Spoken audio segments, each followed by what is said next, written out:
Hello दोस्तों, सभी को मेरा नमस्कार। जियो सेपियंस एकेडमी के इस ऑनलाइन एजुकेशन प्लेटफॉर्म पर आप सभी का हार्दिक स्वागत, अभिनंदन।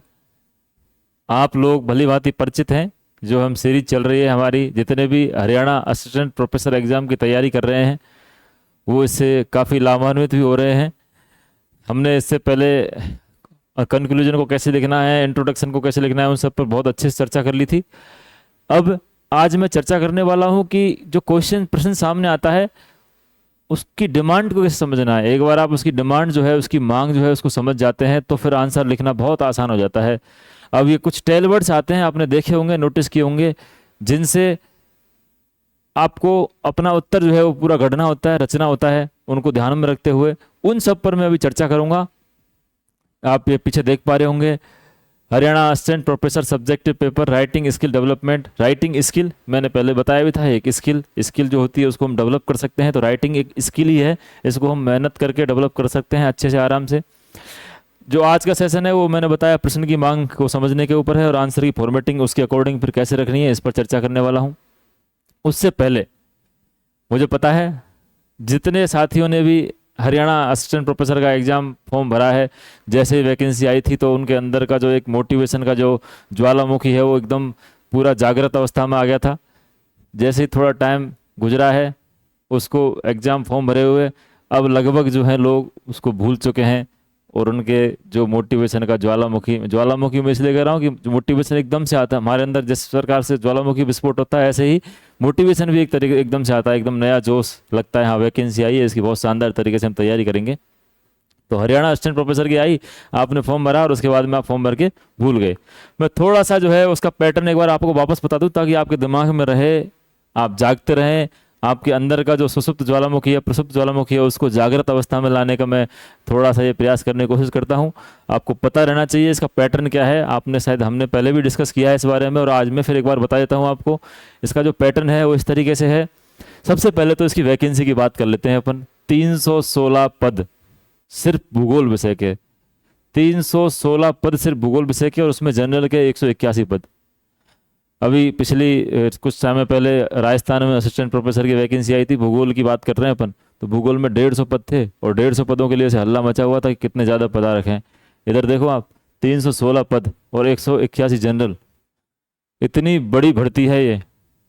और मैं गारंटी से कह रहा हूँ कि अगर आप थोड़ा सा भी खुद को इसके साथ जोड़ लें, इसके पैटर्न को पकड़ते हुए अपनी तैयारी कर लें, तो सिलेक्शन के चांस जो हैं आपके बहुत ज़्यादा बढ़ जाते हैं। कारण कारण यह है कि इसका जो पैटर्न है ना, इस बार थोड़ा चेंज जब किया गया है तो उसमें सब्जेक्टिव सिस्टम रख दिया गया, हैंड रिटन एग्जाम जो है वो रख दिया गया ऑब्जेक्टिव के अलावा। तो उससे जो है हमारे जितने भी साथी हैं, मैं आसपास देखता हूँ, वो थोड़ा सा भयभीत हो चुके हैं। इसलिए भी कई लोगों ने इसकी तैयारी को छोड़ दिया कि क्या करेंगे, सब्जेक्टिव पेपर करना है। अरे सब्जेक्टिव पेपर जब आप एक बार प्रैक्टिस करने लग जाओ तो आपको पता चलेगा कि ऑब्जेक्टिव से ज़्यादा आसान है। और जब आपके दिमाग में सारे फैक्ट आ रखे हैं ऑलरेडी, आपने ज्योग्राफी को इतने अच्छे से पढ़ रखा है, तो बस उसको लिखना ही तो है। बस थोड़ी सी फॉर्मेटिंग की बात है, वो फॉर्मेटिंग का सारा काम मैं यहाँ शानदार तरीके से करवा रहा हूँ। अलग अलग पार्ट को लेकर मैं चल रहा हूँ, एक एक पोर्शन को लेकर मैंने यहाँ बताया आपको किस तरीके से इसकी फॉर्मेटिंग रखनी है। तो बिल्कुल भी दिक्कत नहीं आने वाली है। वो कहते हैं ना कि मन के हारे हार है, मन के जीते जीत।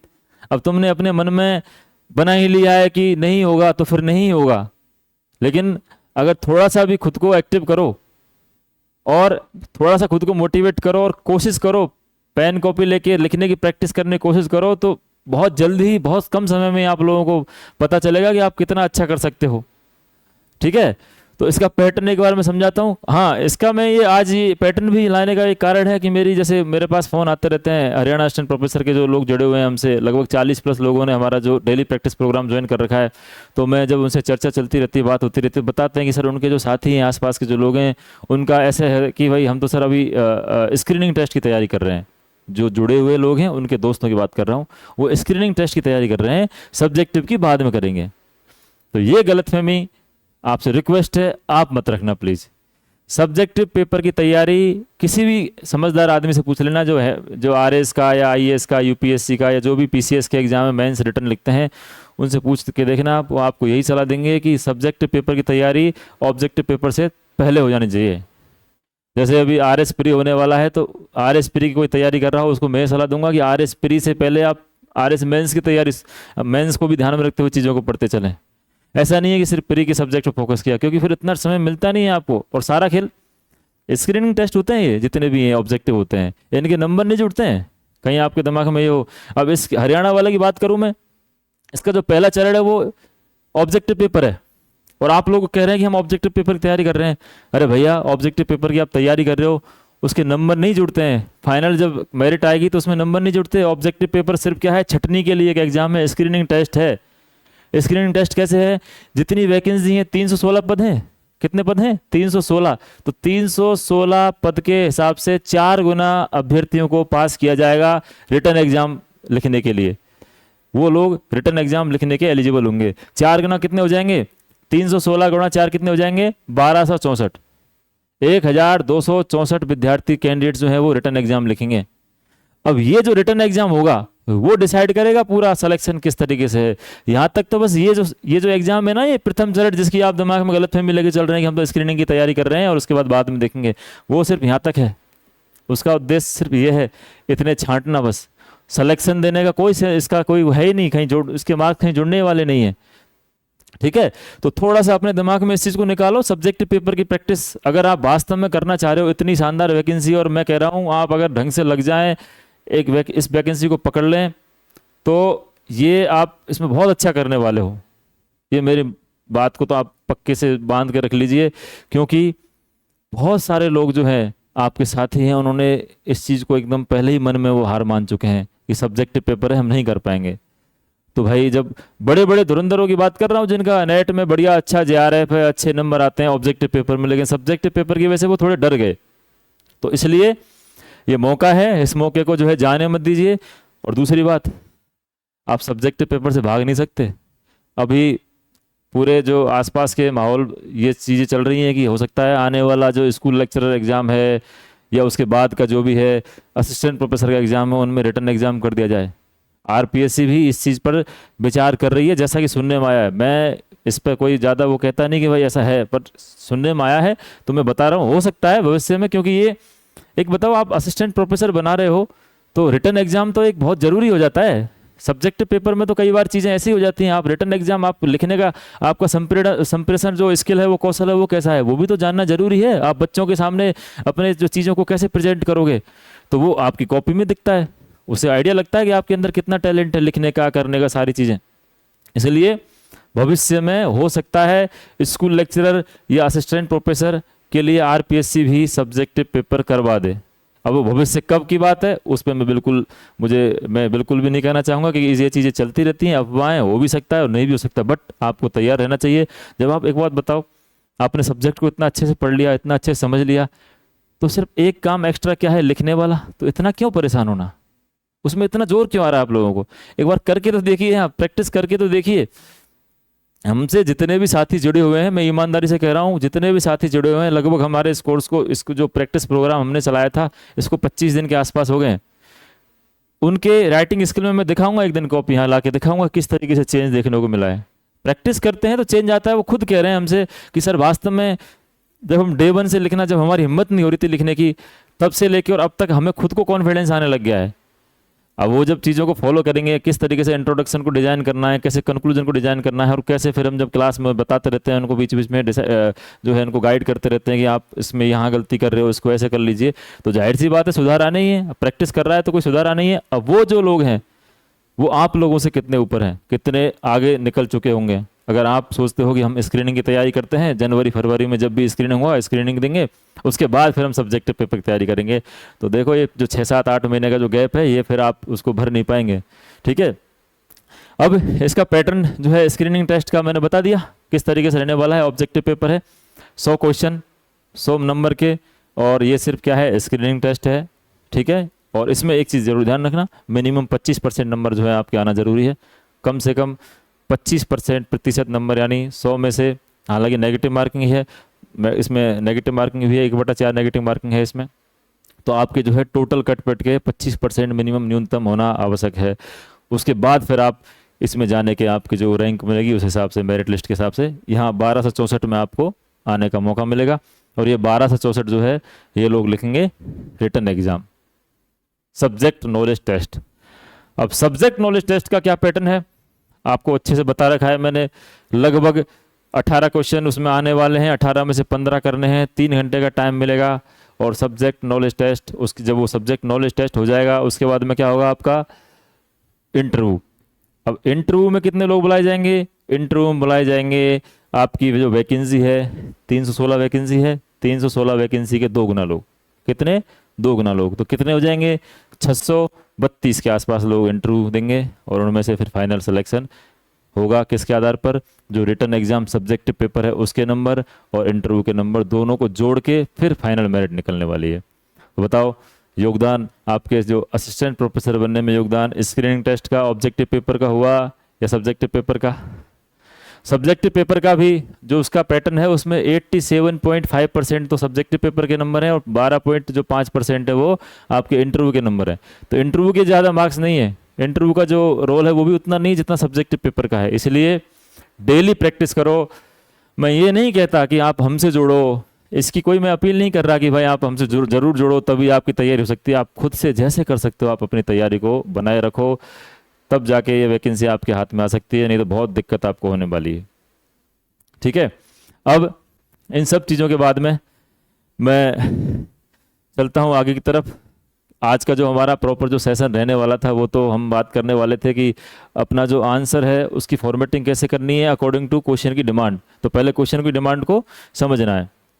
ठीक है, तो ये पूरा जो writing session development, writing skill development का जो सेशन हम चला रहे हैं उसमें आपने पुराने वीडियो हमारे देखे होंगे, नहीं भी देखे होंगे तो आप जाइए, इसकी प्लेलिस्ट बनी हुई है हरियाणा असिस्टेंट प्रोफेसर की, उसमें हमने कंक्लूजन कैसे लिखना है, इंट्रोडक्शन कैसे लिखना है, सबके बारे में सारी बात कर रखी है। पेपर का फॉर्मेट कैसे रहने वाला है इस पर भी हमने बात करी हुई है। तो आज अब ये जो सेशन है इसको मैं दो टुकड़ों में लेके आया हूँ आज। जैसे कि यहाँ दिख भी रहा होगा आपको दिख रहा होगा 3.1 सेशन का नाम क्या है 3.1, प्रश्न की डिमांड को कैसे समझें।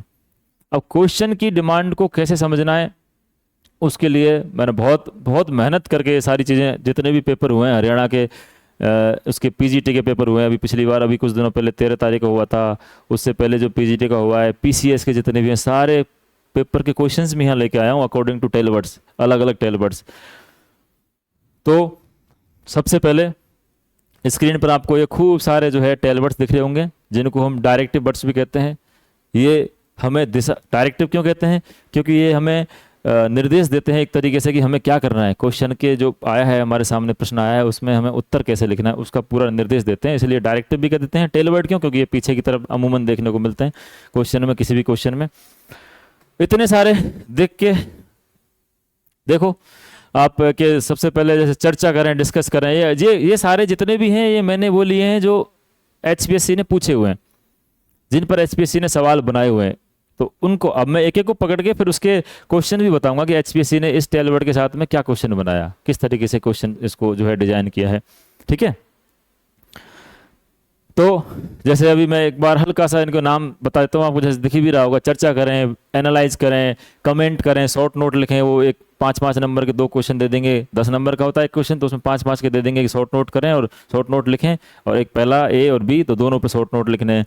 या टिप्पणी करें, इस तरीके से भी कह सकता है। जांच करें, एग्जामिन करें, आलोचनात्मक या समीक्षात्मक विश्लेषण करें, वर्णन करें, स्पष्ट करें, इलस्ट्रेट, डिफरेंशिएट यानी अंतर स्पष्ट करें, समझाएं, एक्सप्लेन विस्तार समझाएं। ये सारी चीज़ जो है, योगदान क्या है किसी चीज़ का, क्या प्रभाव डाला है किसी भी चीज़ ने, भूमिका क्या है, और प्रकाश डालें, ये सब जो है व्याख्या करें, चित्रित करें। ये सारे के सारे एचपीएससी ने पूछ रखे हैं। एचपीएससी ने अपने पुराने पेपर्स में ये सब सारी की सारी चीज़ें पूछी हुई हैं, इसलिए मैं इनको यहाँ जो पकड़ के उठा के लेके आया हूँ, आपको एक एक को एक्सप्लेन करूँगा अभी। अब इन सब चीज़ों को देखते हुए वही जो आपके दिमाग में एक डर बना हुआ है कि भाई ये चीज़ें किस तरीके से चलने वाली हैं, तो ऐसा कुछ दिमाग में एक इमेज सी बन रही होगी, ये क्या है, क्या बवाल है, ये कैसे कुछ क्वेश्चन से बन रहे होंगे, इसको किस तरीके से करना है। ठीक है, I don't understand any of this. मुझे ये आपके दिमाग में हो रहा होगा कि भाई क्या कैसे करना है, तो उसके लिए थोड़ा सा मैंने कि भाई मैं हूँ ना, हम यहाँ बैठे हुए हैं और हम सिर्फ इसीलिए हमने ये पूरा जो प्लेटफॉर्म सेट किया है इसको हम लेके आए हैं, बहुत सारी नवाचारों के साथ में इसको लेके आए हैं। तो हमारा उद्देश्य बस इतना ही है कि आपके दिमाग में जितने भी प्रश्न हैं, जितने भी आपकी घबराहट है किसी भी एग्ज़ाम संबंधित, उसको दूर करना, कितनी भी मेहनत हमें उसके लिए करनी पड़े, हम एक एक चीज़ को बारीकी से आपके सामने डिटेल में आपके सामने लेके आते रहेंगे। यूट्यूब पर आप देख भी रहे होंगे किस प्रकार से जो है टॉपिक की क्लासेज पर्टिकुलर जो जिसकी डिमांड होती है उसके अकॉर्डिंग मुकेश सर जो है आपने एक दो तीन पिछले लेक्चर देखे होंगे कि कैसे शानदार तरीके से एक एक टॉपिक को डिटेल में, चाहे वो हरियाणा का एग्जाम हो, चाहे नेट का एग्जाम हो, चाहे स्कूल लेक्चर का एग्जाम हो, असिस्टेंट प्रोफेसर, कोई सा भी किसी भी प्रकार का एग्जाम हो, यूपी पीजीटी हो, कोई सा भी एग्जाम हो, सारे एग्जामों को वो जो है टॉपिक इस तरीके से कवर करते हैं। आप जाके देखिए हमारी क्लासेस किस तरीके से शानदार मेहनत के साथ में हम लेके आ रहे हैं। तो टेलवर्ड्स का जो अभी जंजाल आपने देखा था पूरा, उससे डरने की बिल्कुल ज़रूरत नहीं है। हम बैठे हुए हैं, हमारा यही काम है, इसी उद्देश्य से हम यहाँ आए हैं कि आपकी सारी समस्याओं को हम जैसे भी करके सुलझाने का प्रयास करें। ठीक है, अब मैं क्या करूँगा, एक एक टेलवर्ड को लेते हुए चलूँगा। सबसे पहले मैं आसान वाले टेलवर्ड्स को लूँगा ताकि आपके दिमाग में पहले बैठते ही क्लास में जो है आप उसको परेशान नहीं हो। एक एक चीज़ को मैं जो है वो खोलते हुए चलूँगा, बताते हुए चलूँगा, और साथ में मैं एक एक टेलवर्ड्स के कौन कौन से एचपीएससी ने, पीजीटी हो या पीसीएस हो, कोई सा भी एग्जाम हो, जो पुराने पिछले 5-7 साल के एग्जाम में क्या क्या सवाल पूछे हुए हैं उनको भी साथ में यहाँ लेके आया हूँ, और बढ़िया शानदार तरीके से ये क्लास रहने वाली है। देखो, सबसे पहले बात करते हैं हम, अंतर स्पष्ट करें, तुलना करें, डिफरेंशिएट। बहुत आसान सा सवाल रहता है। कोई भी दो कंसेप्ट दे देगा या कोई भी दो पॉइंट बिंदु दे देगा जिस पर ये कहेगा कि आपको तुलना करनी है या इनका जो है अंतर स्पष्ट करना है। तो ऐसे प्रश्न देखो एचपीएससी कैसे पूछती है। जैसे ये सवाल पूछा हुआ है, क्षेत्रीय विभेदन, ये पीजीटी में पूछा हुआ है। क्या पूछा हुआ है? क्षेत्रीय विभेदन और स्थानिक संगठन की अवधारणाओं को समझाते हुए दोनों के बीच अंतर के बिंदुओं को रेखांकित कीजिए। अब क्या करवा रहा है?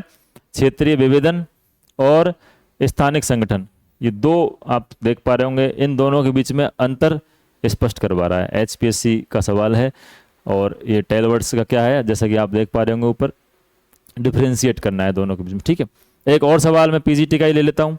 एचपीएससी पीजीटी ने और पूछा हुआ है, ये बड़ा फेवरेट सवाल रहता है हर एक उसका कमीशंस का, कि अंतर वाले सवाल एक दो सवाल तो पेपर में आते हैं, चाहे यूपीएससी का उठा लो, चाहे आरपीएससी का उठा लो, चाहे एचपीएससी, एमपीएससी, यूपीएससी, किसी का भी उठा लो, सब में अंतर वाले क्वेश्चन आपको देखने को मिलते हैं।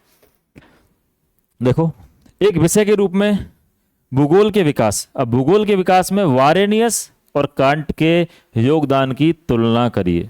वही तुलना मतलब अंतर बताना है कि भाई ये वारेनियस का क्या योगदान था और कांट का क्या योगदान था, इन दोनों का अलग अलग। अब ये सवाल आपके दिमाग में थोड़ा सा बना होगा कि किस प्रकार से एक एक टेलवर्ड्स के लिए हम इसका पूरा बताने वाले हैं।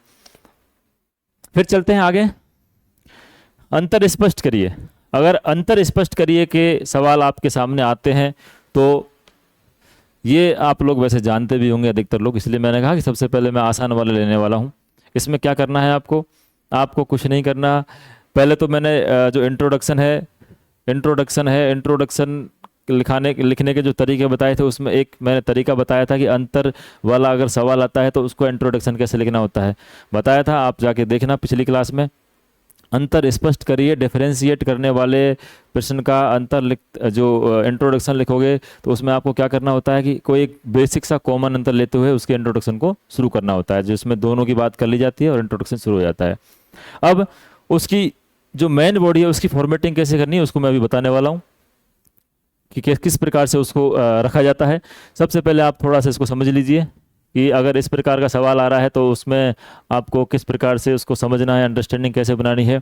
अगर सवाल है अंतर स्पष्ट करिए, सवाल क्या कह रहा है? अंतर स्पष्ट करिए या डिफरेंशिएट करवा रहा है, तो ये एक विशिष्ट प्रकार के प्रश्न होते हैं जिनमें दो या दो से अधिक वस्तु, अवधारणा, सिद्धांत के बीच प्रमुख अंतरों को स्पष्ट करना होता है। इस प्रकार के प्रश्न को हल करते समय ये फॉर्मेट हमको रखना चाहिए। क्या फॉर्मेट? सबसे पहले तो इंट्रोडक्शन होता ही है, आपको पता है। ठीक है, इंट्रोडक्शन में आप ब्रीफली में बता दोगे, किसी एक बेसिक को लेते हुए, किसी भी एक आधार को लेते हुए अंतर को बता दो, और नॉर्मल, ज़्यादा ऐसा भी नहीं बहुत डिटेल वाला अंतर जो आप शुरुआत में लिख दो।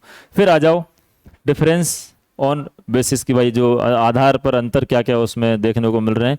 अब इनको लिखना कैसे? अब आधार बहुत सारे हो सकते हैं, किन्हीं भी दो चीज़ों की तुलना करनी है उसके बहुत सारे आधार हो सकते हैं। उसकी परिभाषा के माध्यम से, उद्देश्य क्या है उसका, विशेषताएं क्या हैं, उदाहरण क्या क्या हो सकते हैं, प्रभाव या परिणाम उसके क्या क्या हो सकते हैं, और भी जो आपके दिमाग में क्वेश्चन किस प्रकार से पूछा गया है उसके हिसाब से जो है ये बेसिक उसके आधार बनते हैं। जैसे हाँ, इसका निष्कर्ष कैसे लिखना है, संक्षेप में संक्षेप में अंतर का सारांश दें। सारांश वाले मैंने बताए थे, कंक्लूजन की जब बात करी थी कि कंक्लूजन आप लिखते हो तो एक सबसे सिंपल तरीका, जो आपने लिखा है पूरे उत्तर में उसको कंक्लूड कर दें 2-3 लाइन में, उसको जो मेन पॉइंट है उनको उसमें समाविष्ट कर दें। ठीक है, तो आप कंक्लूजन वाला वीडियो देख के वहाँ थोड़ा सा आपको आइडिया लग जाएगा। अब देखो, एक बहुत बेसिक सा सवाल लिया है मैंने ताकि आपको समझने में, अभी हमारा उद्देश्य यहाँ पर सवालों का सॉल्यूशन करना नहीं है, प्रश्न का सॉल्यूशन करना नहीं, हमारा उद्देश्य है फॉर्मेटिंग को समझना है। इसलिए मैंने एक बहुत सिंपल सा सवाल, जिसको आप अच्छे से जानते हैं, जलवायु और मौसम के बीच अंतर, किसमें, जलवायु और मौसम के बीच में अंतर बताना है। तो जब ऐसा सवाल आएगा तो आपको क्या करना है, इस प्रकार से टेबल बनानी है अपनी कॉपी में, और टेबल में जिनके बीच में भी अंतर पूछा गया है वो इस तरीके से रहने वाले हैं। आपको ऐसे रखने हैं ऊपर एक तरीके से 3 कॉलम यहाँ बनेंगे, देखने को मिलेंगे आपको 3 कॉलम, जिसमें एक कॉलम रहेगा आधार का, एक कॉलम, और दूसरा कॉलम ये जो कुछ क्वेश्चन में पूछा गया है, प्रश्न में पूछा गया है उसके लिए।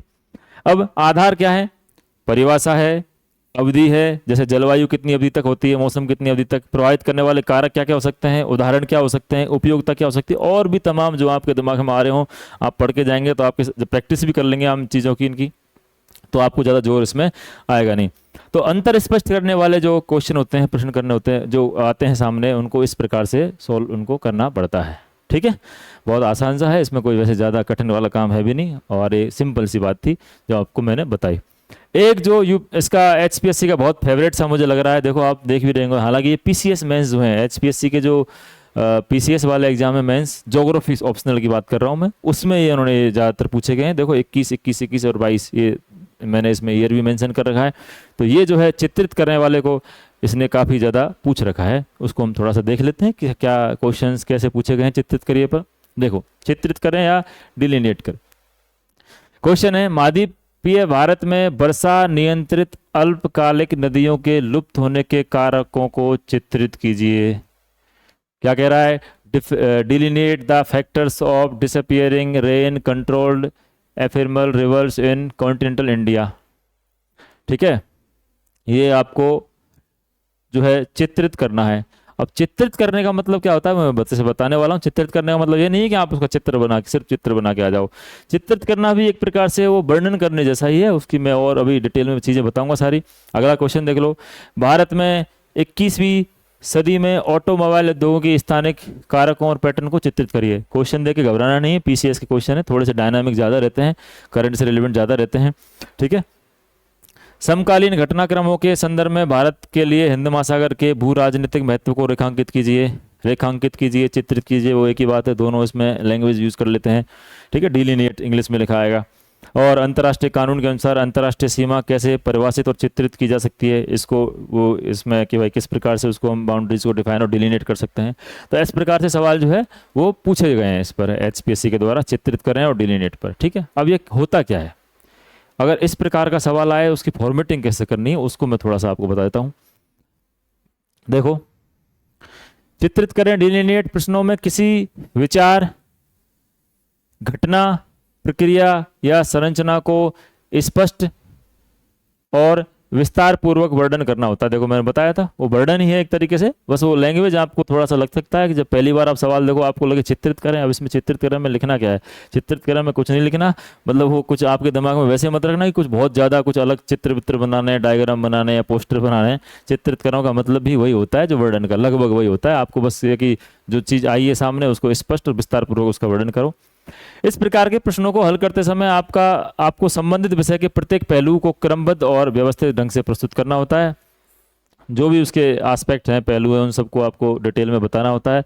अब थोड़ा सा इसमें आपको ये भी ध्यान रखना कि साथ में बढ़िया डायग्राम वगैरह भी इसमें बनाने होते हैं। ठीक है, ये इसका वो सिंपल सा, ये ज़्यादा कुछ नहीं, बस नाम थोड़ा सा आपको अलग लग सकता है कि वो चित्रित करवा रहा है, इसका मतलब क्या चित्र सिर्फ चित्र ही बनाना नहीं, आपको बढ़िया उसका एक एक पॉइंट को पकड़ते हुए उसके डिटेल में लिखना है। इसका प्रारूप फॉर्मेट कैसा रहने वाला है, वही सबसे पहले इंट्रोडक्शन। ठीक है, ब्रीफली इंट्रोड्यूस द आइडिया और event that is to be discussed. Introduction पर मैं चर्चा ज़्यादा नहीं करूंगा, इस पर मैंने पूरी एक क्लास सेशन जो है ले रखा है। अब आ जाओ, इसके क्या क्या जो है प्रमुख मुख्य तत्व कौन कौन से हैं, उस प्रक्रिया या घटना के सभी प्रमुख पहलुओं को विस्तार से समझाइए और यदि संभव हो तो किसी आरेख या चित्र का प्रयोग करें। ठीक है, विस्तार से समझाना है, वर्णन करना है, कोई भी सवाल आ जाए। उदाहरण, अब साथ में इसको आपको उदाहरण भी साथ में दे दो, जहाँ आवश्यक हो वास्तविक जीवन से उदाहरण प्रस्तुत करें, और निष्कर्ष भी इसका आप निष्कर्ष वाले वीडियो में जाके आपको आइडिया लग सकता है कि किस प्रकार से निष्कर्ष लिखे जाते हैं। अब एक एग्जाम्पल लिया है मैंने, और एग्जाम्पल मैंने कौन सा लिया है, जो एसपीएससी ने पूछा हुआ है।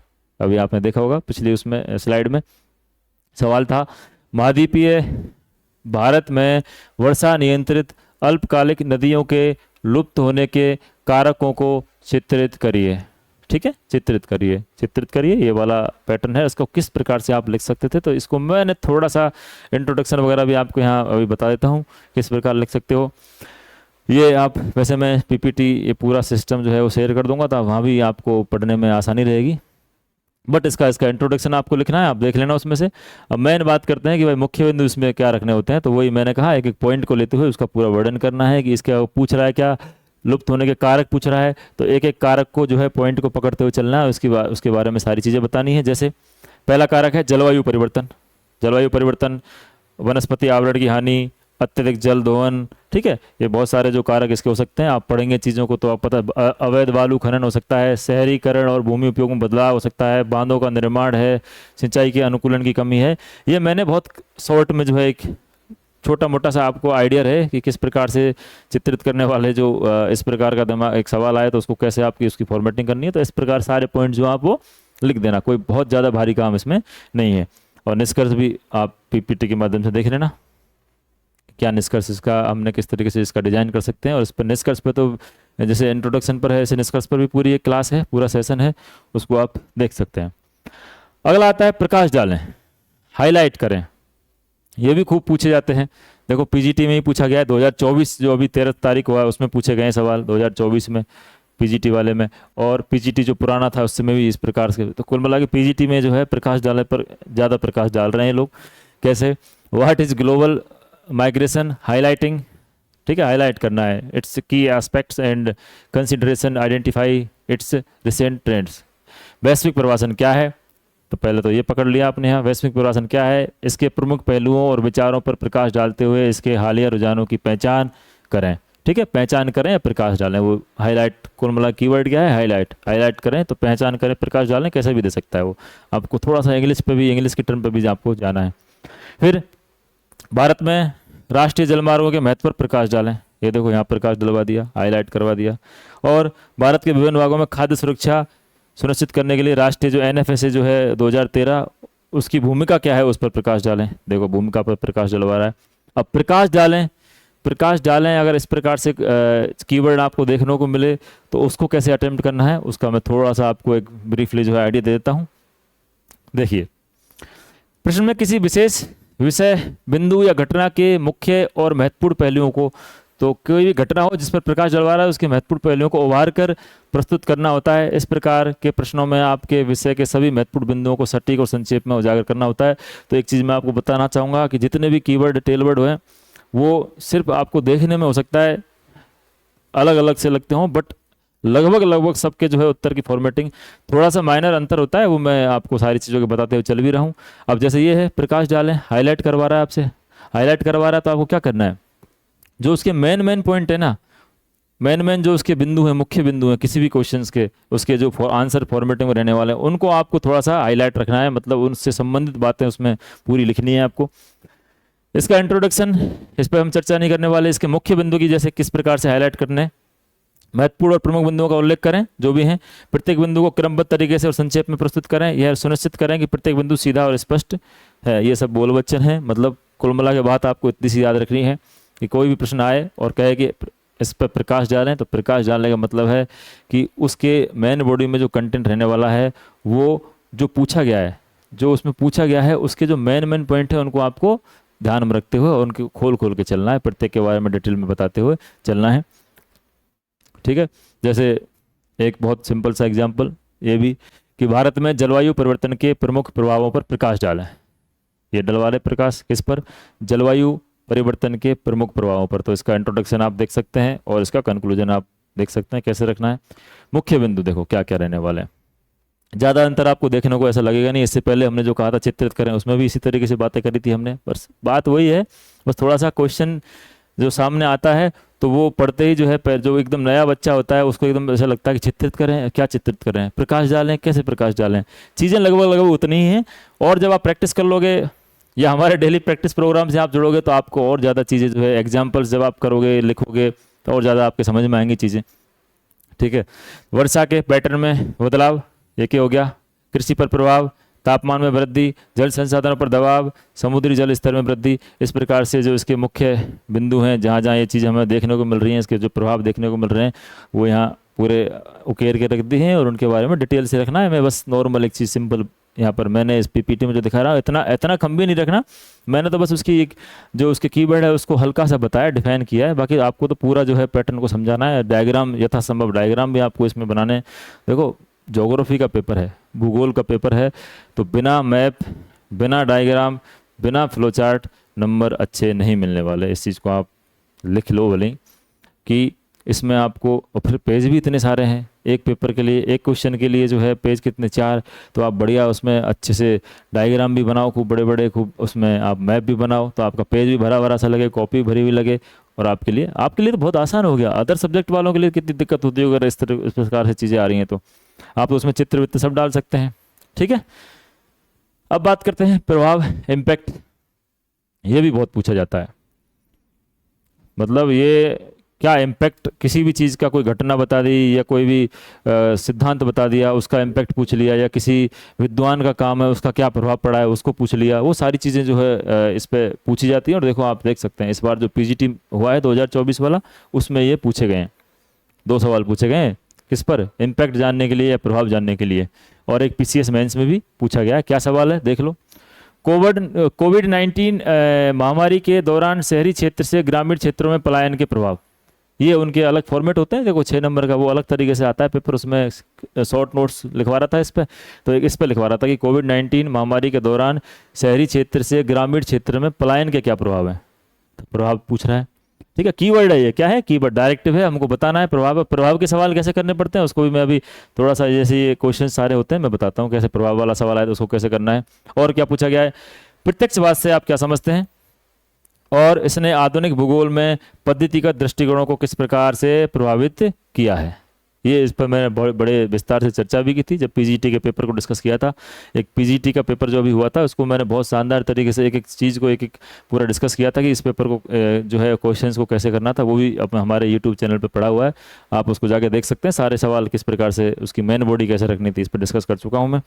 और देखो वर्नहार्ड वारेनियस की कृति जियोग्राफिया जनरलिस ने किस प्रकार से भूगोल के क्रमबद्ध अध्ययन की नींव रखी तथा इसका भूगोलविद्ताओं की आगामी पीढ़ियों पर क्या प्रभाव पड़ा, तो ये प्रभाव पूछे जा रहे हैं।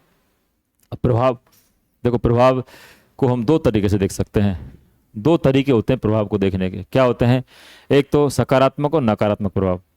आप जाइए किसी भी चीज़ का प्रभाव देखना हो तो आप बताइए कि इसके सकारात्मक पॉजिटिव इम्पैक्ट ये हैं, नेगेटिव इम्पैक्ट ये हैं। दूसरा तरीका क्या है, आप उसको पर्टिकुलर थीम बेस रख दो, सामाजिक प्रभाव इसके ये हैं, आर्थिक प्रभाव इसके ये हैं, राजनीतिक प्रभाव इसके ये हैं, सांस्कृतिक प्रभाव इसके ये हैं। इस प्रकार से जो जो आपके दिमाग में आ रहा हो, जिस प्रकार से आपने प्रैक्टिस करी होगी तो वहाँ और आसानी से रहता है लिखना।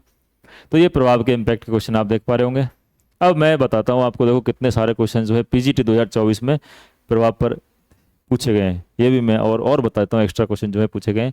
How do climatic conditions influences the process of soil information, किस प्रकार से इन्फ्लुएंस करती है, प्रभाव करते हुए की बात है। जलवायु परिस्थितियाँ मृदा निर्माण की प्रक्रिया को किस प्रकार प्रभावित करती हैं। और सवाल क्या है, देखो मध्य भारत की प्रमुख नदियों के उद्गम में अमरकंटक पठार की क्या भूमिका है, तो ये रोल पे भूमिका इस पर भी मैं चर्चा करूंगा, रोल वाला जो है अगर आता है उस पर कैसे करना होता है, अगर इससे अगली स्लाइड में है। पठार की इस्तेला करती इन नदियों के अपवाह प्रतिरूप को किस प्रकार प्रभावित करती है, देखो ये प्रभावित करने वाला सवाल आ गया। और वाणिज्य कृषि ने नाइट्रोजन चक्र को किस प्रकार से प्रभावित किया है, ठीक है, और इसके परिणाम क्या हैं। और एक सवाल है, विद्युत उत्पादन और खपत में क्षेत्रीय असमानताएं भारत में राष्ट्रीय विद्युत ग्रिड की दक्षता को किस प्रकार प्रभावित करती हैं। देख रहे हैं पीजीटी 2024 का आप उठा के देखो कितने सारे सवाल, देखो 1 2 3 4 और शायद इससे पहले भी 5 और 6 सवाल जो है सिर्फ इम्पैक्ट पूछे गए हैं पीजीटी 2024 में। तो आप ये समझ सकते हैं कितना भारी जो है कि आपके लिए कीवर्ड है, इसको आपको दिमाग में रखना है। तो आपको सकारात्मक, हर चीज़ के सकारात्मक नकारात्मक प्रभाव भी आपको प्रैक्टिस करते टाइम दिमाग में रखने हैं। प्रैक्टिस करनी है, सामाजिक आर्थिक उस तरीके से भी आप प्रैक्टिस कर सकते हैं। ठीक है, देखो अभी इसका आए तो किस प्रकार से थोड़ा सा समझ लो। इंट्रोडक्शन है, ये निष्कर्ष है, इनको आप देख लेना पीपीटी में। मुख्य प्रभाव, अब देखो यहाँ मैंने एक मेंशन कर दिया है, सकारात्मक नकारात्मक दोनों को आप अलग अलग, एक तो जैसे आप वो अंतर वाले तरीके से लिख सकते हो, बट वो थोड़ा सा ज़्यादा इफेक्टिव नहीं है। आप इसमें सकारात्मक प्रभावों को अलग लिखो और नकारात्मक प्रभावों को अलग लिखो, इस तरीके से भी आप इसको लेके चल सकते हैं। अब आता है योगदान, कंट्रीब्यूशन। क्या किसी भी चीज़ का जो है योगदान रहा है, किसी कंसेप्ट का या किसी भी थ्योरी का या किसी भी फेनोमेना जो होता है घटनाक्रम का, किस प्रकार से उसमें कोई भी दूसरी चीज़ में क्या लिंक रहा है और क्या उसका योगदान रहा है, उस पर सवाल देखो आप देख सकते हैं। ये भी पीजीटी जो है 2024 का है। एक सवाल ये रहा, एक दो तीन सवाल आपको देखने को मिल रहे होंगे। भूकंपीय तरंगों के अध्ययन ने पृथ्वी के कोर और मेंटल की खोज में किस प्रकार योगदान दिया है। ठीक है, और समुद्र तल पर चुंबकीय विसंगतियों के अध्ययन ने समुद्र तल के विस्तार और प्लेट विवर्तनिकी को समझाने में किस प्रकार योगदान प्रदान किया है। देखो यहाँ योगदान का वापस आ गया। और एक सवाल यह, पश्चिमी विक्षोभ उत्तर भारत में शीत ऋतु के मौसम के स्वरूप को किस प्रकार से प्रभावित करता है, तो इम्पैक्ट वाला पूछ लिया। और इसकी जलवायु परिवर्तनशीलता में क्या भूमिका है इसकी जो है, तो भूमिका पूछ लिया। दो टेलवर्ड्स आपको देख रहे हैं, तो एक तो पूछ लिया, इस सवाल में दो सवाल हो गए एक तरीके से। एक तो पूछ लिया कि किस प्रकार से इम्पैक्ट डालते हैं, तो आप बता दो दोनों पॉजिटिव नेगेटिव या जो भी उसका बनता है प्रभाव। और समग्र जलवायु परिवर्तनशीलता में उनकी क्या भूमिका है, तो आपको भूमिका जो योगदान भूमिका वो सब लगभग मिलते जुलते शब्द होते हैं, उसको आपको बता देना है। और सवाल देखो, सारे के सारे जितने भी PYQ हैं एक तरीके से आपके सामने स्क्रीन पर आ चुके हैं। ज्योग्राफी के HPSC ने जो पूछे हुए हैं, एक एक टेलवर्ड के साथ में मैं बता रहा हूँ, आप समझ भी पाएंगे कि किस टेलवर्ड को कितना ज़्यादा वरीयता जो है HPSC दे रही है। जैसे प्रकाश डाले हैं, अंतर स्पष्ट करने वाला है, और ये भी भूमिका वाला है। प्रभाव जो है, प्रभाव पर बहुत सारे सवाल पूछे गए हैं, आपने देखे होंगे अभी। योगदान पर भी सवाल, जैसे ये पूछ लिया, तंत्र सिस्टम विश्लेषण मानव भूगोल की समझ में, ये PCS मेंस में पूछा गया है, योगदान कैसे देता है, वो हो गया। सामाजिक वानिकी जो है भारत में पर्यावरण संरक्षण और पारिस्थितिक संतुलन में कैसे योगदान देती है। ठीक है, जल संवर्धन प्रबंधन भारत में जल संसाधन संरक्षण और प्रबंधन में कैसे योगदान देता है। ये सारी चीज़ें जो है योगदान की तुलना करवा दी, दोनों चीज़ हो गए, योगदान भी पूछ लिया और तुलना भी हो गई, दो सवाल हो गए एक तरीके से। तो आप देख पा रहे होंगे किस प्रकार से सवाल पूछे जा रहे हैं। और एक चीज़ ये भी नोटिस कर पा रहे होंगे कि बहुत ज़्यादा अंतर इनमें नहीं होता, पर अंतर होता है। जो प्रैक्टिस करता है, जो डेली लिखता है, उसको समझ में आती है चीज़ें कि हर एक टेलवर्ड का अपना एक मतलब होता है, बारीक अंतर होता है। जब आप प्रैक्टिस करोगे, जब हम आपको बताएंगे कि आपको इसमें इस तरीके से नहीं, यहाँ इस तरीके से करना था, तो वो आपके दिमाग में और ज़्यादा क्लियरिटी स्पष्टता लेके आते हैं। योगदान पर अगर योगदान का सवाल आ जाए तो ये इंट्रोडक्शन और कंक्लूजन आप थोड़ा सा देख सकते हो। मुख्य योगदान की बात कर रहे हैं कि भाई योगदान क्या है, तो योगदान के मुख्य बिंदु जो है उनको क्रमबद्ध तरीके, सिस्टमेटिक तरीके से आप जो है प्रस्तुत करें।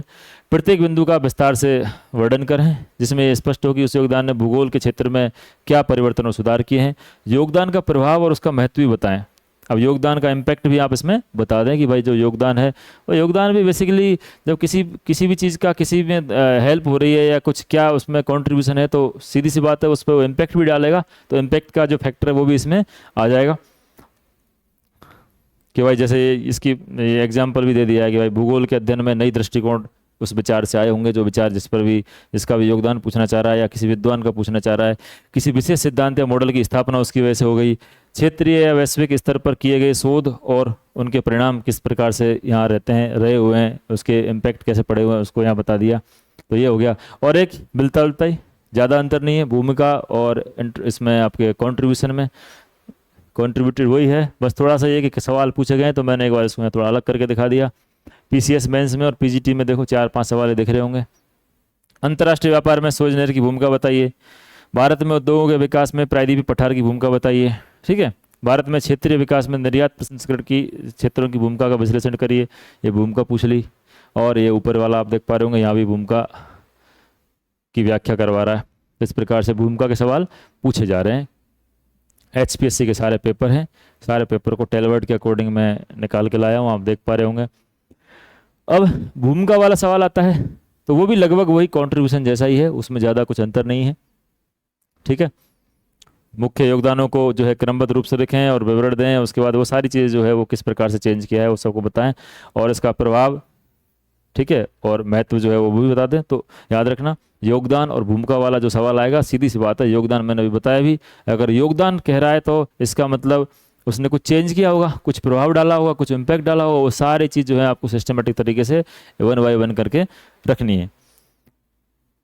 अब देखो, ये भी बहुत फेवरेट रहा हुआ है और ये तो मैं कहता हूँ यूपीएससी का भी बहुत फेवरेट है। मतलब बढ़िया जो पीसीएस वाला एग्जाम होते हैं उस सब में बहुत चर्चा करें, डिस्कस, बहुत ज़्यादा इस पर सवाल पूछे जाते हैं। देखो लाइन लगी हुई है, पीसीएस मेंस में तो सारे के सारे कितने सवाल इस पर पूछे गए हैं, आप देख लेना इसको, ठीक है। चर्चा करो पर इतने बारे सवाल पूछ रहे हैं। ये पीजीटी का एक सवाल आप देख लो, सार्क देशों में मानव बस्तियों की समस्या पर चर्चा करें, discuss the problems of human settlement in SAARC countries. चर्चा करें मतलब डिस्कस करें। अब अगर चर्चा का सवाल आता है, डिस्कस का सवाल आता है, तो उसको थोड़ा सा मैं अलग तरीके से भी आपको बताने वाला हूँ कि इसका स्तर कैसा है, डेप्थ कैसी है इसकी, एनालिसिस, अगर इस प्रकार से सवाल पूछा जाता है तो आप देख रहे होंगे। चर्चा करें, टेल वर्ड क्या है, चर्चा करें या डिस्कस, क्या मीनिंग है, आपको क्या करना है, डिबेट और argue the issue from various perspectives. अलग अलग जो इसके दृष्टिकोण हो सकते हैं उन पर उनको लेते हुए आपको जो है चर्चा करनी है। इसमें सकारात्मक, नकारात्मक, ये दोनों पहलू भी इसके अंतर्गत आ जाएंगे। की फोकस इसमें क्या रहता है, मल्टीपल व्यू पॉइंट्स हो सकते हैं। चर्चा जब आप कर रहे हो, चर्चा कर रहे हैं, बेसिकली हम नॉर्मल बात करते हैं ना, चर्चा कर रहे हैं, दो लोग बैठ के हम चर्चा कर रहे हैं, तो कुछ एक कोई नया एस्पेक्ट दे रहा है, फिर वो दूसरा कोई नया एस्पेक्ट दे रहा है। अब इसमें जो एग्जामिनर है वो आपसे ही कह रहा है कि आप चर्चा करिए, मतलब इस पर डिस्कस करिए, तो आपको फिर एक तरीके से वो सारी जो चीज़ें हैं वो कॉपी पर लिखनी है कि किस प्रकार से डिस्कशन इस पर हो सकता है। तो सारे जो उसके एंगल हो सकते हैं उस क्वेश्चन से संबंधित, उन पर आपको चर्चा करनी होती है, लिखना होता है। कई की फोकस क्या है, कई दृष्टिकोण होते हैं। डेप्थ ऑफ एनालिसिस की बात करें तो ये मीडियम में माना जाता है, मॉडरेट, ना टफ है ना ज़्यादा इजी है। एक्सपेक्टेड आंसर, आंसर कैसे एक्सपेक्ट किया जाता है कि विषय के सभी पहलुओं पर संतुलित दृष्टिकोण प्रस्तुत करें, बिना किसी एक पक्ष को विशेष रूप से समर्थन दिए। इस बात का विशेष ध्यान रखना है, जब भी चर्चा करवाए तो आपको अलग अलग पक्ष, उसके अलग अलग पहलू पर आपको चर्चा करनी है, मतलब लिखना है। बट किसी भी पहलू को आपको ज़्यादा वेटेज अपनी तरफ से नहीं देना है, आपको बस दोनों जो 2, 3, 4 उसके जितने भी दृष्टिकोण हैं उन सबको बस लिख देना है और उसके बारे में बस जो चीज़ें हैं उसकी बतानी है। ये नहीं बताना है कौन सा दृष्टिकोण कौन सा ज़्यादा अच्छा है, कौन सा बुरा है, ठीक है। एक एग्जाम्पल देख लो, मानव जनसंख्या वितरण में भौतिक और सांस्कृतिक कारकों की भूमिका की चर्चा करें। किसकी चर्चा करें, मानव जनसंख्या वितरण में जो कारक हैं, कौन कौन से भौतिक और सांस्कृतिक कारक जो हैं उनकी भूमिका पर चर्चा करें। तो देखो, एक तो भूमिका, ठीक है, भूमिका की मैंने बात करी थी, और दूसरा चर्चा करें। तो मैंने तो चर्चा करें हो गया, और चर्चा किस पे करनी है, कंट्रीब्यूशन क्या है उसका, या जो रोल है वो क्या है, देख रहे हो आप, रोल दिख रहा होगा आपको, उसका रोल क्या है, उस पर चर्चा करनी है। उत्तर में चर्चा करें शब्द का अर्थ है कि आपको इस विषय पर विभिन्न दृष्टिकोणों से चर्चा करनी है। इसमें आपको विषय के सकारात्मक और नकारात्मक दोनों पक्षों को शामिल करना है। तो ये भी आप ध्यान रखना, पॉजिटिव नेगेटिव दोनों जो उसके जो पहलू हैं उनको बताना है, और हर पहलू पर संतुलित दृष्टिकोण, ये बहुत इंपॉर्टेंट बात है। बैलेंस आपको चलना है, बैलेंस होकर चलना है अगर चर्चा करें का अगर सवाल कोई आता है आपके सामने। तो इसकी प्रस्तावना यानी इंट्रोडक्शन जो है वो कैसे रह सकती है, ये आप जनसंख्या वितरण के बारे में थोड़ा सा बता दें, डेफिनेशन वगैरह है, वो बहुत सारे तरीके होते हैं, उनमें से देख लेना। अब मुख्य भाग देखो, इसके 2 चीज़ों पर चर्चा करवा रहा है, ठीक है, इनकी भूमिका। तो पहले भौतिक कारक को ले लो, फिर सांस्कृतिक कारक को अलग ले लो। भौतिक कारक किस प्रकार से, जो उसके क्या क्या दृष्टिकोण इसमें दिखते हैं कि भाई कौन कौन से हैं, जलवायु है, स्थलाकृति है, उन सब चीज़ों को आपको इसमें बताना है, ठीक है। और स्थलाकृति में कौन कौन से होते हैं उनके बारे में आपको बताना है कि किस प्रकार से जलवायु जो है प्रभावित करती है। अब दोनों तरीके से, जो सम जलवायु वो कैसे प्रभावित करती है, विषम जलवायु वो कैसे प्रभावित करती है, तो अलग अलग पहलुओं को आपको लिखते हुए चलोगे। स्थलाकृति में आप बताओगे पर्वत, पठार, मैदान, पर्वत के फायदे नुकसान, किस तरीके से वहाँ जनसंख्या का वितरण कम क्यों होता है, ज़्यादा क्यों होता है, मैदानों में ज़्यादा क्यों होता है, वो सारी चीज़ें आप डिस्कस करोगे, ठीक है। तो ये चर्चा करें की बात कर ली। अब एक मैं सारे के सारे आज नहीं कराने वाला, मैंने कहा था 2 सेशन में इसके रखने वाला हूँ। एक एक को अपन ने प्रॉपर खोल के उसको बढ़िया डिटेल में उसको देख रहे हैं अपन कि, और उसके क्वेश्चंस भी देख रहे हैं कि एचपीएससी क्या सवाल पूछती है। विश्लेषण करें, एनालाइज ये भी बहुत पूछा जाता है। देखो पीसीएस के सामने दिख ही रहे होंगे आपको, हिंद महासागर क्षेत्र में भू राजनीति में भारत के समक्ष चुनौतियों का विश्लेषण करें। और पीजीटी का देख लो, ये सवाल पूछा हुआ है, महाद्वीपों और महासागरीय घाटियों की उत्पत्ति के संदर्भ में वैगनर के महाद्वीपीय बहाव के सिद्धांत, जो विस्थापन सिद्धांत है, उसका समीक्षात्मक विश्लेषण प्रस्तुत करें। एनालाइज अगर इस प्रकार से आ जाता है तो उसकी आपको किस तरीके से आंसर फॉर्मेटिंग रखनी है, उसकी डिमांड को आपको कैसे समझना है, तो उसके लिए थोड़ा सा मैं आपको एक ब्रीफ में बताता हूँ यहाँ। मीनिंग इसका क्या मतलब है, विश्लेषण करें कि विषय को घटकों में तोड़कर उसका विस्तृत अध्ययन करना और उसके कारण प्रभाव संबंधों का विश्लेषण करना। अब दो चीज होती हैं, संश्लेषण करें और विश्लेषण करें। प्रश्न जो पूछे जाते हैं वो विश्लेषण पर पूछे जाते हैं। संश्लेषण का मतलब होता है छोटे छोटे टुकड़ों को जोड़ के और कुछ बना देना, जैसे कोई सिद्धांत बनता है, ठीक है, संश्लेषित होता है। विश्लेषण का मतलब क्या होता है, जो सिद्धांत बनाया है या जो भी कोई चीज़ बनी हुई है उसको अलग अलग घटकों में तोड़ तोड़ के उसका पूरी स्टडी कर लेना, ठीक है। विश्लेषण जो है एनालाइज करते हैं अपन चीज़ों को। तो आपको ध्यान रखना कि उसके अलग अलग घटकों में उसको जो है अलग अलग निकाल के और फिर उसके बाद में प्रत्येक का उसका डेराइव करना है, उसका सारी चीज़ें लिखनी है। की फोकस इसमें क्या है, वही घटक स्तरीय अलग अलग घटक का आपको एनालिसिस करना है। ये थोड़ा सा जो है ऐसा सवाल अगर आता है तो उसको अपन मान सकते हैं इसका जो एनालिसिस डेप्थ जो है इसकी वो कैसी है, क्वेश्चन की हाई, उसमें आपको बहुत ज़्यादा थोड़ा सा अपना दिमाग को एक्टिव रखना है, तब जाके उसको आप लिख सकते हो। तो अब क्या करना है, प्रत्येक घटक जो है जो हमने घटक उसके निकाले हैं उसका जो है डीप स्टडी, मतलब उसमें अच्छे से गहरी समझ के साथ में उसका उत्तर लिखना है। यह समझने की कोशिश करें कि उनके बीच में क्या संबंध है। अब घटकों को आपस में जो है मैंने यहाँ बताया भी है कि कारण प्रभाव संबंधों का अध्ययन करना, तो सारे घटकों का आपस में जो है लिंक भी आपको चीज़ें बतानी है, क्योंकि जब वो जुड़े हुए हैं आपस में तभी तो कोई चीज़ बनी हुई है, तो उसके सारे घटकों को आपको दिखाना है। एक एग्जाम्पल मैं यहाँ ले सकता हूँ, भारत में ग्रीन हाउस गैस उत्सर्जन के प्रमुख कारणों का विश्लेषण करें। अब ग्रीन हाउस गैस उत्सर्जन, क्वेश्चन है ग्रीन हाउस गैस उत्सर्जन के प्रमुख कारण, ठीक है। अब इनका विश्लेषण करना है। तो देखो, विश्लेषण करें शब्द का अर्थ है आपको हर कारण को अलग अलग घटकों में तोड़कर गहराई से लिखना है उसको, और उनके कारण प्रभाव संबंधों का विश्लेषण भी करना होगा। ये इसकी इंट्रोडक्शन और निष्कर्ष आप एक बार अपने हिसाब से कुछ लिख सकते हैं, वो सारी चीज़ें मैं तरीके बता रखे हैं। मुख्य भाग की अगर मैं बात करूं तो देखो किस प्रकार से उसके कारण जो हैं, ग्रीन हाउस गैस उत्सर्जन के जो कारण हैं, अब सामूहिकता से तो अपन कह सकते हैं कि भाई जो क्लाइमेट चेंज का जो अभी इंडस्ट्री वगैरह लगी हुई हैं और जो भी सारी चीज़ें उन सब से ये एक साथ सामूहिक रूप से मिलके जो है ये ग्रीन हाउस गैसों का उत्सर्जन हो रहा है। बट अब आपको क्या करना है, एक एक को पर्टिकुलर एक एक को पकड़ते हुए और फिर उसके बारे में लिखना है। जैसे इंडस्ट्री का लिख दिया, विनिर्माण का लिख दिया, कृषि क्षेत्र से किस प्रकार से ग्रीन हाउस गैसें निकलती हैं, परिवहन से किस प्रकार से ग्रीन हाउस गैसों का उत्सर्जन होता है, और ऊर्जा उत्पादन से किस प्रकार से। तो चारों के चारों जो फैक्टर हैं, चारों के चारों या और भी एक्स्ट्रा जो हो सकते हैं, आप जब लिखोगे करोगे तो आपको समझ में आएगा।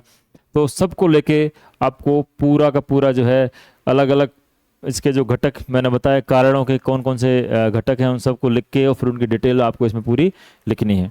तो ये हो गया अपना एनालाइज करें। देखो ज़्यादा कठिन होते नहीं हैं ये, बस देखने में कठिन लगते हैं, जब करने बैठते हैं, जब कर लेते हैं, उसके बाद और वापस उसकी प्रैक्टिस कर लेते हैं तो आपको समझ में आता है कि बहुत ज़्यादा इनमें अंतर है नहीं। मेन बॉडी में कंटेंट तो वही है जो आपको याद है सारी चीज़ें, बस थोड़ी सी स्ट्रक्चर उसकी अलग अलग तरीके से हो जाती है कि किसको कितना ज़्यादा डेप्थ में लिखना है, किस चीज़ कौन से पॉइंट को कम लिखना है, कौन से पॉइंट को बहुत ज़्यादा गहराई के साथ में उसकी चीज़ें लिखनी हैं, ये सब चीज़ें इसके अंदर होती हैं। ये आज के सेशन में इतना ही। मुझे पता है तुम लोगों के लिए बहुत ज़्यादा ये भारी हो गया होगा कि इतनी सारी चीज़ें, बचा कुचा जो पोर्शन है, जो कुछ और चीज़ें रह रही हैं उनको हम नेक्स्ट क्लास में करेंगे। और आप लोगों को मैं थोड़ा सा बताना चाहूँगा कि हमारा जो डेली प्रैक्टिस प्रोग्राम चल रहा है उसमें बहुत सारे साथी जुड़े हुए हैं, तो वो उनकी जो राइटिंग स्किल में चेंज देखने को मिल रहा है, उससे हम बहुत खुशी हमें मिलती है उस चीज़ से कि भाई बहुत अच्छा वो लोग कर रहे हैं। और उसका हमने 2 यूनिट उसकी ख़त्म कर दी है, क्लाइमेटोलॉजी भी हमारी हो गई है, उसकी जियोमॉर्फोलॉजी भी हो गई है, और अभी ओशनोग्राफी उसकी चल रही है। जिस किसी भी साथी को ज्वाइन करना हो, डेमो टेस्ट हमारे देखने हो, तो वो हमारे ऐप पर, हमारे टेलीग्राम पर आप ज्वाइन करके देख सकते हैं। और भी किसी प्रकार की क्वेरी हो तो आप हमें फ़ोन मैसेज कुछ भी कर सकते हैं। इसके अलावा कंटेंट की बात करते हैं हम यूट्यूब पर हमारी वीडियोज जो आती हैं आप देख रहे हैं अलग अलग टॉपिक की किस प्रकार से जो एक डिफरेंट टॉपिक हम लेके आ रहे हैं। मुकेश सर जो है क्लास लेके आ रहे हैं। हर एक जो अलग लेवल के टॉपिक हैं जिन पर कोई ज़्यादा चर्चा करना पसंद नहीं करता फ्री क्लासेज में, उनको हम लेके आ रहे हैं और डेली हम इस प्रकार से कोशिश करते रहेंगे कि लाते रहें। और आपकी जो पढ़ाई है उसमें हम आपकी जो तैयारी है उसको हम और आसान बनाने का प्रयास करते रहें, जैसा कि हमने आपसे वादा किया था। बट एक सहयोग आपका अपेक्षित है।